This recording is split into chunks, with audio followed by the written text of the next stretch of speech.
शालेय शिक्षण मंत्री पदाची शपथ घेऊन परतल्यानंतर पहिल्याच दिवशी मंत्री ऍक्टिव्ह मोडवर। पहिल्याच दिवशी शाळांना अचानक दिल्या भेटी। शालेय आरोग्य तपासणी, विद्यार्थी पोषण आहार समस्या तसेच अडचणी घेतल्या जाणून। शाळांना शिक्षण मंत्री दादा भुसे यांच्या अचानक भेटी। शैक्षणिक दर्जा उंचावण्यासाठी ग्रामीण शाळांना शिक्षण मंत्र्यांची भेट।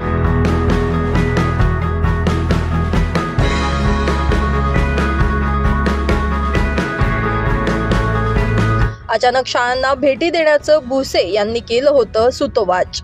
विद्यार्थ्यांकडून म्हणून घेतल्या कविता। मराठी आणि इंग्रजी कविता घेतल्या भुसे यांनी ऐकून।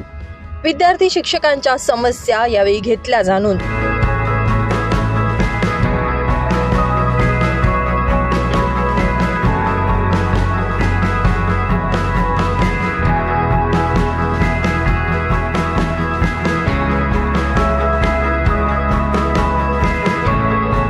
आज आपण सर्वजण मालेगाव तालुक्याच्या देवारपाडे गावाच्या जिल्हा परिषदच्या शाळेमध्ये आहोत।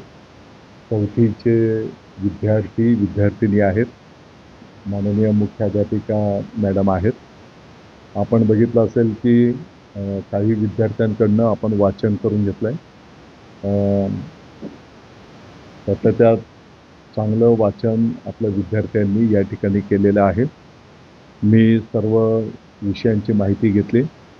ह्या विद्यार्थ्यांचं राष्ट्रीय बाल स्वास्थ्य कार्यक्रमाच्या अंतर्गत आरोग्याची तपासणी आपल्या दीपावलीच्या पूर्वी झालेली आहे आणि त्याच्यामध्ये जे काही विद्यार्थी या ठिकाणी आढळून आलेले आहेत त्यांना पुढचे उपचार आपल्याला करून घ्यावे लागतील। काही विद्यार्थ्यांना स्वच्छतेच्या संदर्भामध्ये सूचना या ठिकाणी केलेली आहे। त्यात काही सोयी सुविधा आणखी काही अपेक्षित आहेत, गावकऱ्यांनी व्यक्त केलेल्या आहेत। त्या सोयी सुविधा येणाऱ्या काळामध्ये उपलब्ध करून देऊ। जे विद्यार्थी चांगला अभ्यास करतील त्यांचं सर्व गाव कौतुक करणार आहे, त्यांचं अभिनंदन करणार आहे। शिक्षक बंधू भगिनींचं पण ते अभिनंदन करणार आहेत आणि येणाऱ्या काळामध्ये एक गुणवत्तापूर्ण शिक्षण देण्याचा मानस जो माननीय उपमुख्यमंत्री एकनाथजी शिंदे साहेबांचा आहे, माननीय मुख्यमंत्री महोदय देवेंद्रजी फडणवीस साहेबांचा आहे, अजितदादांचा आहे। तळागाळातल्या गरीब कुटुंबाच्या पाल्यांना सुद्धा एक दर्जेदार गुणवत्तापूर्ण शिक्षण मिळालं पाहिजे। त्या दृष्टिकोनातून आमचा विभाग आम्ही सर्व टीम वर्क त्या ठिकाणी करू आणि त्या दृष्टिकोनातून कार्यसिद्धीस येऊ। नाही, मला वाटतं की त्या काळामध्ये बेंच नव्हते, आपल्याला सर्वांना खाली बसावं लागायचं। काळानुसार काही बदल होत असतात। आज या सुविधा त्या ठिकाणी उपलब्ध झालेल्या आहेत। अर्थात जे काही आधुनिक जग आहे त्या जसं काही खाजगी इंग्लिश मीडियमच्या स्कूल असतात, शाळा असतात आणि त्या विद्यार्थ्यांच्या कॉम्पिटिशनमध्ये आपल्याला त्या स्पर्धेमध्ये हे विद्यार्थी न्यायचे आहेत आणि म्हणून येणाऱ्या काळामध्ये त्या सर्व सुविधा आम्ही या गोरगरिबांच्या विद्यार्थ्यांच्यासाठी पण निर्माण करून देऊ।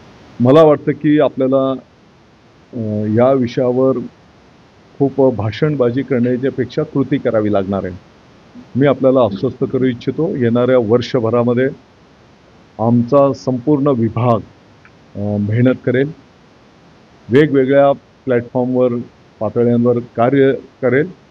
आपल्याला दिसून येईल की ज्या इंग्रजी माध्यमांकडे गेलेले विद्यार्थी त्यांचे पालक त्या विद्यार्थ्यांना आमच्या ग्रामीण भागातल्या शाळेमध्ये शिक्षण घेण्याच्यासाठी नंबर लावतील।